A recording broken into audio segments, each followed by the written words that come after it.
Eslaysizmi? Bizning televizor pultimiz shunaqa edi. Oddiy qisqich. Har bir kanalni almashtirish katta mehnat talab qilardi. Ekran shirillab qolsa, maxsus operatsiya boshlanardi. Bittamiz tomda, bittamiz uyda. Ko'rsatdimi?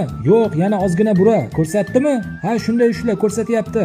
O'sha paytlarda toza suv uyimizdan uzoqda bo'lardi. Biz suvga o'zimiz borardik. Havo sovuq, navbat kutish esa biz uchun o'yin edi. Ba'zida nimaga borganimiz ham esimizdan chiqib qolardi. Bizning chupa-chupsimiz tomdagi muzlar bo'lardi. Qimmatbaho kiyimlarimiz yo'q edi. Faqatgina plastik niqoblarimiz bo'lardi. Bo'ri, ayiq, tulki.